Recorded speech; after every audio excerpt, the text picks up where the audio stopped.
Hey guys, back again, and today I'm actually going to be doing something a little different than I usually do. Usually all the pieces I make all the parts by hand, but I've actually found this pretty cool little guard here for a katana, as well as, I'm not sure if the technical term is suba for this, might be completely wrong.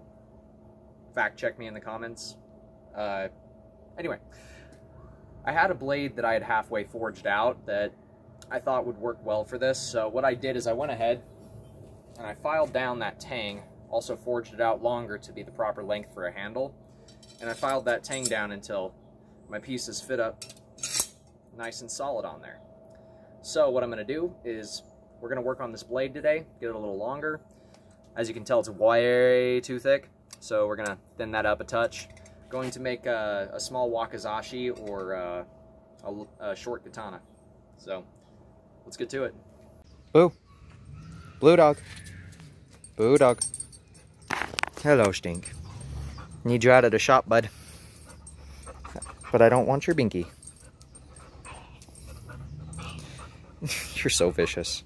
Yeah, such a terrible vicious attack dog, huh? Like I was saying before, this thing's way too thick at the moment, so we need to get some more length out of it before we even think about making it into a blade.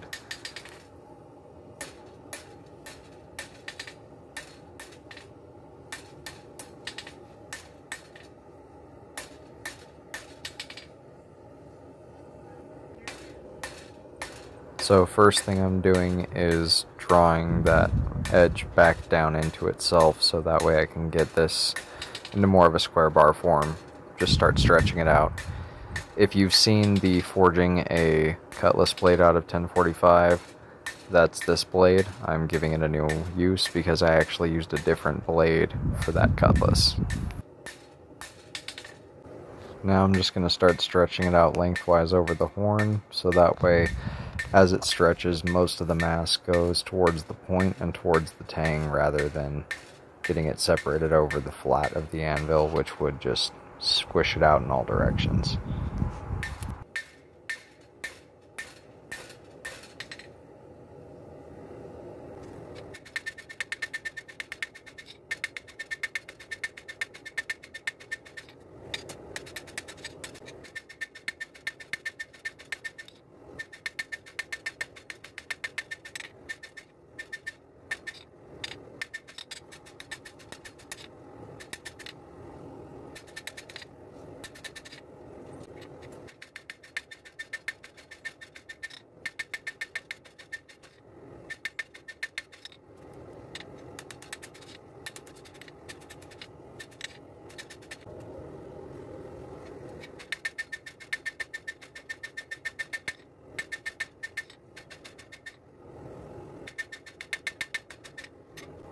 So the reason I'm using a wood club here, basically a bed frame section, is the flat area on it. I can use this to flatten out my metal and get my blade nice and straight, or my billet nice and straight when it's thin without denting it, because it's actually going to dent the wood instead of denting the metal. It's a great trick.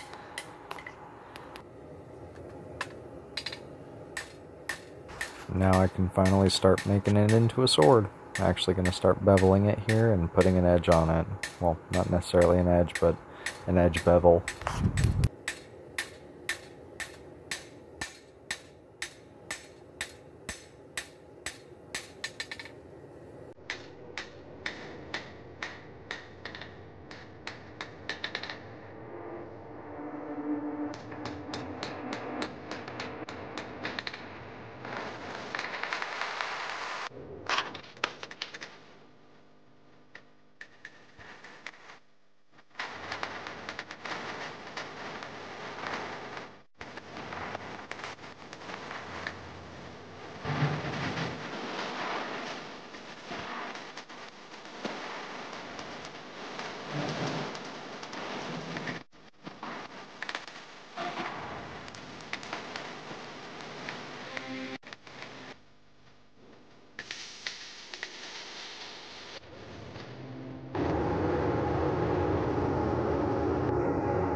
I'm just refining that choil right where the end of the blade is, where the tang starts.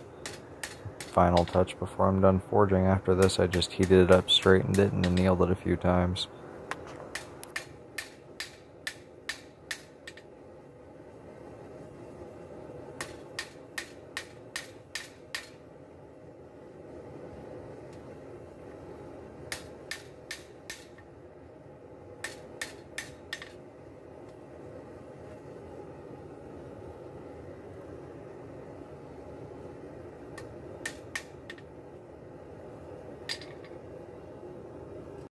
All in all, I'm pretty happy with how it turned out.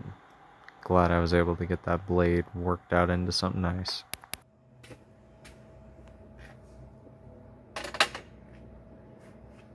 So it's on its third annealing cycle right now. I'm just letting it get all of the stress out and just relax for a minute after getting pounded on. I'm not going to quench it yet. I'm going to do the grinding first. That way I'm working with a softer blade. Saves a lot of time and a lot of belts on this little 4x36 that I have. First thing I'm going to do once it cools is hit it with a wire brush cup on my angle grinder. I find that helps knock a lot of the slag off and clean it up pretty well. Here's our first look at that tang fitted up to the guard. It's still cooling down right now. I just took it over to the vise just to see if the fit up changed at all after I forged. It didn't. Luckily, me forging in this area right here on the blade didn't mess with that guard fit up at all. Still fits up beautifully. It's actually a dragon with a snake on its tail. I'll show you guys that better later.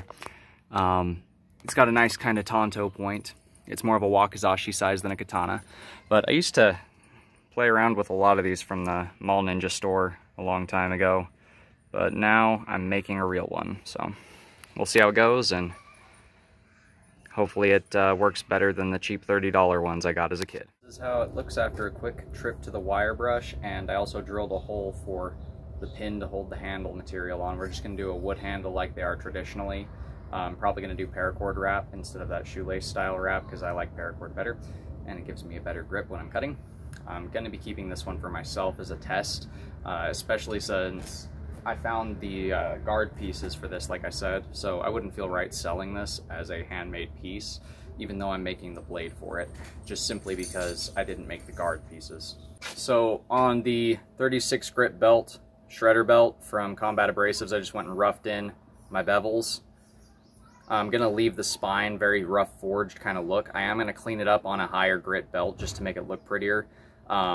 Since I don't have clay to make the hamon, I'm going to make a false hamon on this once I'm done with the finish work, just with some mustard, make a mustard patina style finish over the hammer marks on the spine here. It should end up looking quite pretty, but after I'm done getting it ground up the rest of the way, I will be back. So unfortunately I forgot to record the quench, and since I realized that after I quenched it and tempered it, I just went ahead and ground it basically back to where I was and got it polished to 220. It is not yet quite sharp, but that will be done on the 400 grit. But it's coming together quite nicely. I've decided to leave some of this coloration from the quench back here, just so that way I don't have to make a hamon on it, and it'll give it a more, ancient kind of look by the time it's done. I might grind that clean and force a patina just on the spine, but we'll see what happens when we get there. I'm just kind of disappointed that I missed that quench on the camera, but I'll show you guys this once I get it sharpened up and get that figured out. 2 hours later. So, after about 2 hours off camera, I got the handle burnt through and riveted on with a butt cap on there. Before you go shredding me apart in the comments section saying wakizashi and katana don't have butt caps, I know, I prefer it. It's gonna be a sword I keep, don't worry. Obviously, the handle is unfinished. There's a lot of work I have left to do on this before it's ready. It is quite polished, as you can see by the look on it. It's pretty dang sharp too. Just get a nice clean look at it. But as I was showing you guys, there's the dragon head, there's the snake wrapped around its tail. I found this at my work, the guard and the little brass piece here, and I figured might as well, make something of it. Always wanted to have a real version of one of these swords ever since I was a kid, and now that I make actual blades, I'm like, it's not going to be that hard to make one of these. So just need to get the handle finished up. It is a lot more work than I anticipated, but if you guys like what you see, go ahead and hit subscribe. God bless. Love you guys. Stay safe out there. I'll see you in part 2.